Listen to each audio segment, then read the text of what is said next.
Bismillahirrahmanirrahim. Saya Hana Sajidah, NPM 202122064. Sebelum ke pembahasan mengenai karakteristik perkembangan moral peserta didik, saya akan membacakan sedikit dari pengertian dan perkembangan moral itu sendiri. Moral berasal dari kata Latin mores, yang berarti tata cara, kebiasaan, dan adat. Moral pada dasarnya merupakan rangkaian nilai tentang berbagai macam perilaku yang harus dipatuhi.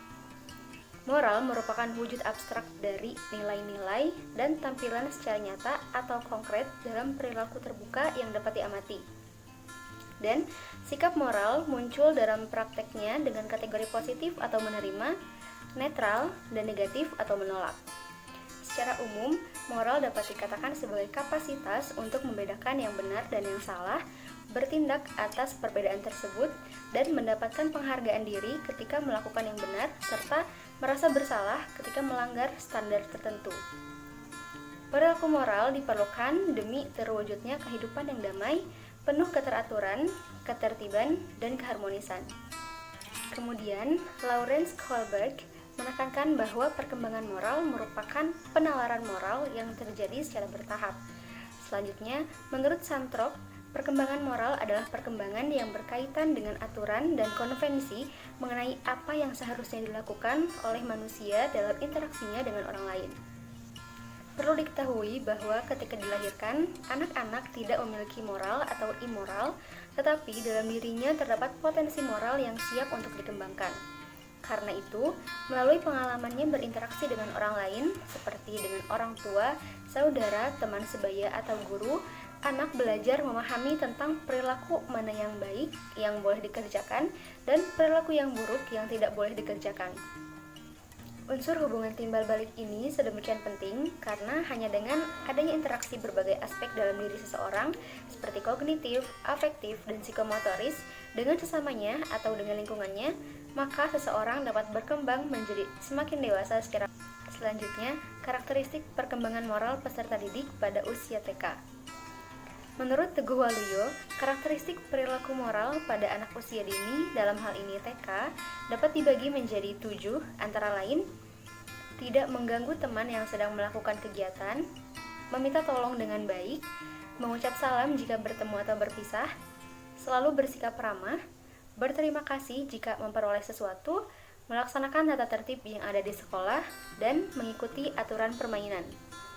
Kemudian, menurut Asmawati, karakteristik perilaku moral anak usia dini, dalam hal ini TK, yaitu anak berbicara atau berbahasa yang baik dan sopan dengan teman sebaya maupun dengan orang dewasa, anak berpakaian rapi, baik di rumah, di sekolah, ataupun berpakaian rapi sesuai dengan keperluan, tidak mengganggu teman, memiliki toleransi terhadap sesama, meminta tolong dengan sopan, mudah bergaul atau berteman, selalu bersikap ramah, memiliki rasa dermawan, mau meminjamkan miliknya dengan senang hati, mau berbagi dan mengalah, suka menolong teman, saling membantu sesama teman, mau diajak bekerja sama dalam menyelesaikan tugas, membiasakan diri untuk mengucap salam dan menjawab salam, serta menghormati guru, orang tua, atau orang dewasa lainnya. Selanjutnya, karakteristik perkembangan moral peserta didik pada usia sekolah dasar. Fase anak sekolah dasar ini dimulai sejak anak-anak berusia 6-12 tahun atau sampai seksualnya matang. Kematangan seksual ini sangat bervariasi baik antara jenis kelamin maupun antar budaya yang berbeda. Anak-anak sudah lebih menjadi mandiri dan pada masa inilah anak paling peka dan siap untuk belajar serta dapat memahami pengetahuan dan selalu ingin bertanya. Sementara itu, dapat dilihat Jean Piaget membagi tingkatan perkembangan anak kepada 4 tingkatan, dan berdasarkan 4 tingkatan tersebut, maka usia sekolah dasar berada pada tingkatan operasional konkret, dan pada tingkatan ini, anak-anak mengembangkan kemampuan dengan menggunakan pemikiran logis untuk memecahkan masalah-masalah konkret. Konsep-konsep dasar dari objek, angka, waktu, ruang, dan kausalitas mulai dieksplorasi dan dikuasai. Kemudian, pada masa ini, inteligensi atau kognitif anak akan menampilkan diri untuk berpikir secara rasional terhadap peristiwa yang terjadi yang tampak secara konkret Dan pada masa ini sangat cocok dilakukan kegiatan discovery dalam melaksanakan proses pembelajaran untuk memperkaya kegiatan empirik, logika matematika, dan sosial anak. Dengan demikian, yang dimaksud dengan karakteristik siswa sekolah dasar adalah anak sekolah dengan usia 7-11 atau 12 tahun, di mana pada usia tersebut anak sudah mampu berpikir logis dan mampu memecahkan masalah konkret serta lebih berinisiatif. Assalamualaikum warahmatullahi wabarakatuh. Saya Wulan Yunita dengan NPM 202122047. Apa itu spiritual? Spiritual berasal dari bahasa Latin spiritus yang berarti napas atau udara. Spirit memberikan hidup dan menjiwai seseorang. Spiritual adalah hubungan dengan yang maha kuasa dan maha pencipta, tergantung dengan kepercayaan yang dianut individu. Mempunyai kepercayaan atau keyakinan berarti mempercayai atau mempunyai komitmen terhadap sesuatu atau seseorang. Konsep kepercayaan mempunyai dua pengertian. Pertama, kepercayaan didefinisikan sebagai kultur atau budaya dan lembaga keagamaan seperti Islam, Kristen, Buddha, dan lain-lain. Kedua, kepercayaan didefinisikan sebagai sesuatu yang berhubungan dengan ketuhanan, kekuatan tertinggi, orang yang mempunyai wewenang atau kuasa, sesuatu perasaan yang memberikan alasan tentang keyakinan, dan keyakinan sepenuhnya, dan harapan. Karakteristik perkembangan spiritual peserta didik TK dan SD. Individual yang berusia antara 0 sampai 18 bulan, bayi yang sedang dalam proses tumbuh kembang yang mempunyai kebutuhan yang spesifik. Kebutuhan spesifik yang berbeda dengan orang dewasa. Anak adalah individu yang masih bergantung pada orang dewasa dan lingkungannya. Artinya, membutuhkan lingkungan yang dapat memfasilitasi dalam memenuhi kebutuhan dasarnya untuk belajar mandiri. Tahap awal perkembangan manusia dimulai dari masa perkembangan bayi. Haber 1987 menjelaskan bahwa perkembangan spiritual bayi merupakan dasar dari perkembangan spiritual selanjutnya. Bayi memang belum memiliki moral untuk mengenal arti spiritual. Keluarga yang spiritualnya baik merupakan sumber dari terbentuknya perkembangan spiritual yang baik pada bayi. Dimensi spiritual mulai menunjukkan perkembangan pada masa kanak-kanak awal, yaitu 18 bulan sampai 3 tahun.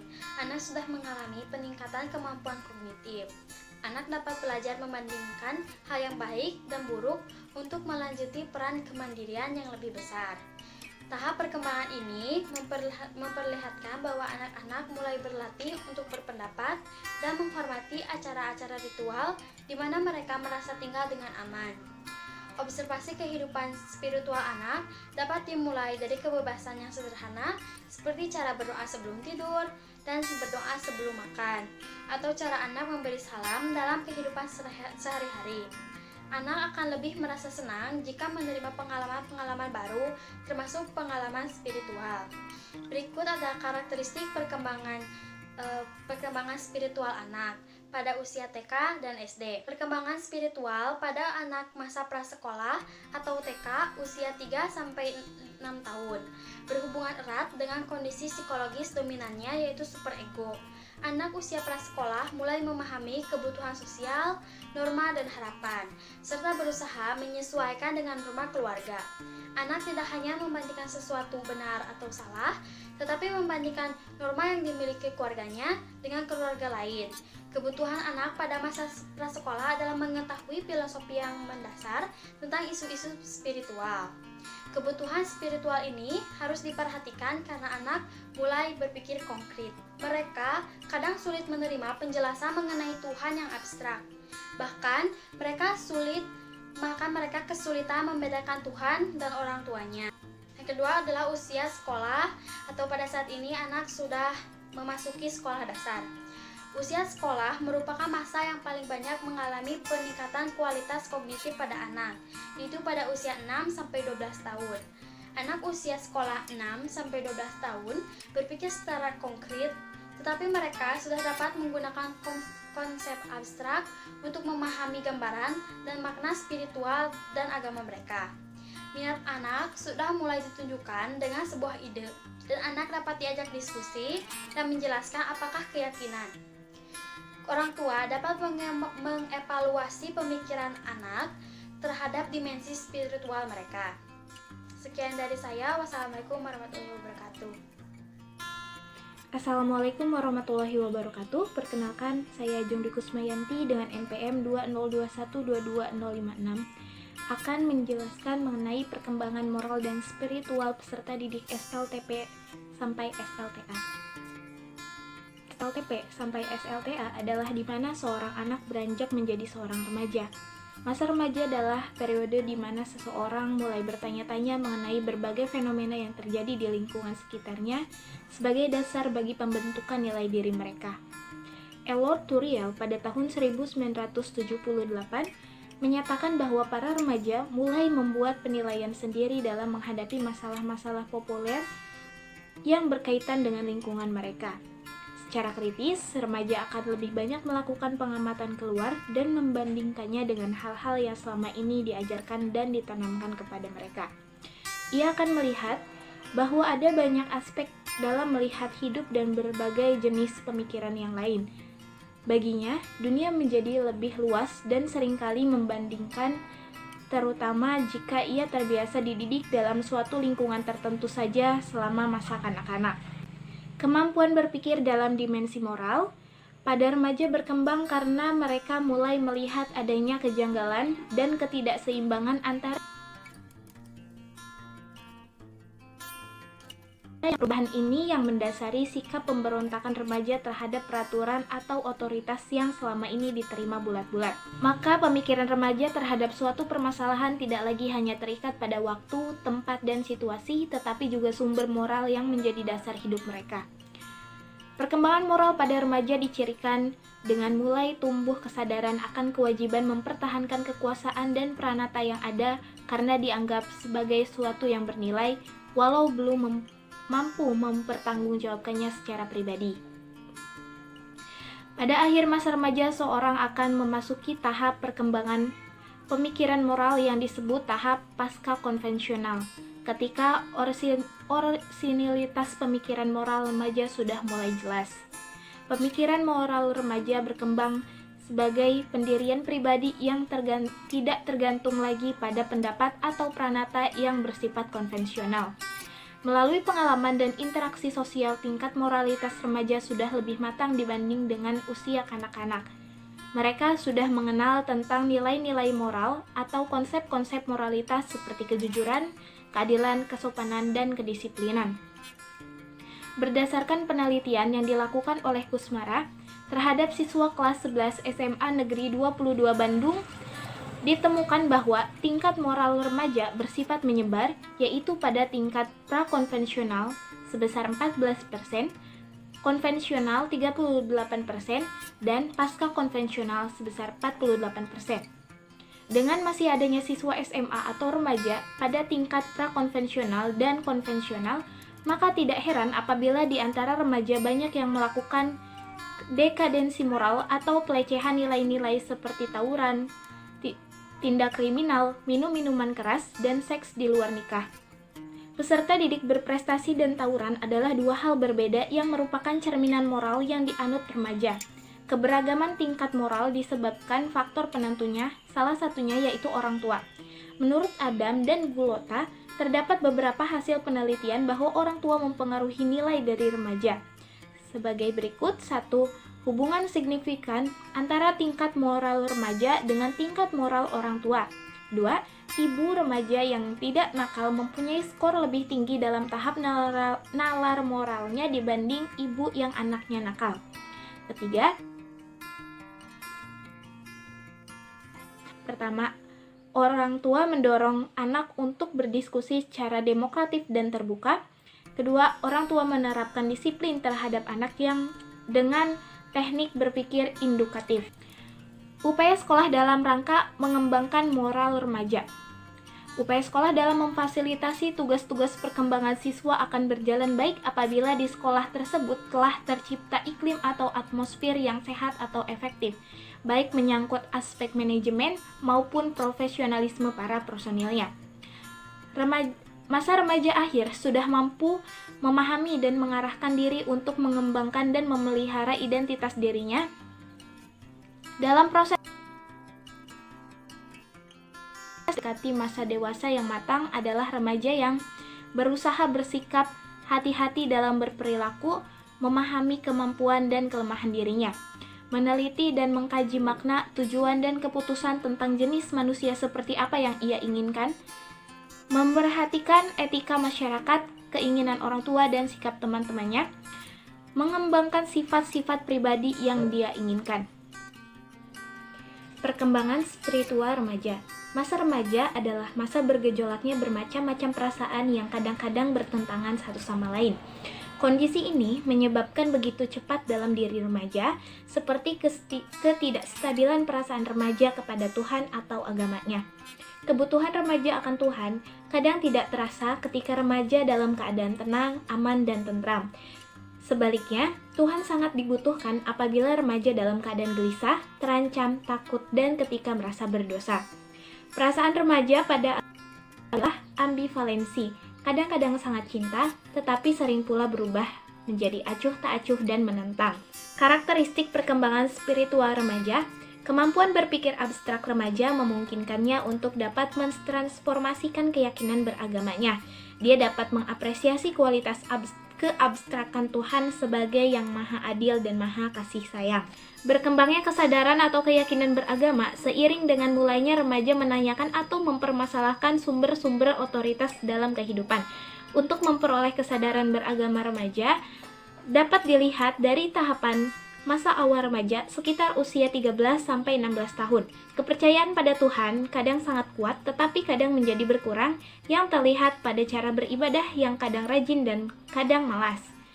Penghayatan rohaninya cenderung skeptis sehingga muncul keengganan dan kemalasan ibadah yang selama ini dijalankan dengan penuh kepatuhan.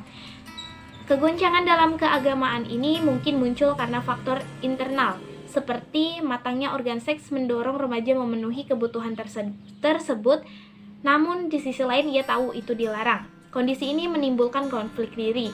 Faktor lainnya adalah bersifat psikologi, yaitu sifat independen, keinginan bebas, tidak mau terikat dengan norma keluarga.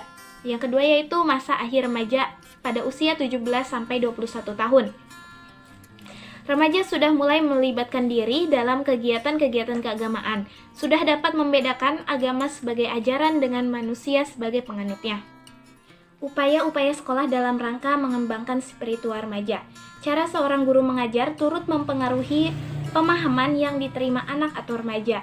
Sosok guru agama sebagai tauladan dan sumber konsentrasi remaja yang menjadi peserta didiknya, mampukah ia menjadikan dirinya termasuk masalah materi serta metodologi yang dipergunakan sebagai referensi didiknya yang seluruhnya remaja itu dalam mengembangkan sikap keberagaman yang tidak sekedar merasa memiliki agama melainkan sampai kepada pemahaman agama sebagai comprehensive commitment dan driving integrating motive yang mengatur seluruh kehidupan seseorang dan merupakan kebutuhan primer yang tidak bisa ditawar-tawar lagi.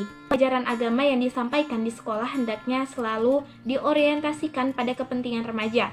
Seorang guru agama harus bisa menanamkan keyakinan bahwa apa yang disampaikan demi kebaikan remaja itu sendiri. Dalam rangka membantu remaja atau siswa dalam mengokohkan atau memantapkan keimanan dan ketakwaannya, maka sekolah seyogianya melakukan upaya-upaya berikut. Yang pertama, pemimpin sekolah atau tenaga pengajar dan staf lainnya sama-sama mempunyai program pendidikan agama atau penanaman nilai-nilai agama di sekolah, baik melalui proses KBM di kelas, bimbingan, dan pembiasaan dalam mengamalkan nilai-nilai agama. Kedua, guru agama memiliki kepribadian yang akhlakul karimah, pemahaman dan keterampilan profesional, serta kemampuan mengemas materi pembelajaran sehingga pelajaran agama menarik dan bermakna. 3. Guru lainnya menyisipkan nilai agama di mata pelajaran yang diajarkannya. Keempat, sekolah menyediakan sarana ibadah sebagai laboratorium rohaniah yang cukup memadai serta menggunakannya secara maksimal. Kelima, menyelenggarakan ekstrakurikuler kerohanian, pesantren kilat, ceramah-ceramah keagamaan, dan diskusi keagamaan secara rutin. Keenam, bekerja sama dengan orang tua siswa dalam membimbing keimanan dan ketakwaan siswa. Sekian dari saya, terima kasih. Wassalamualaikum warahmatullahi wabarakatuh.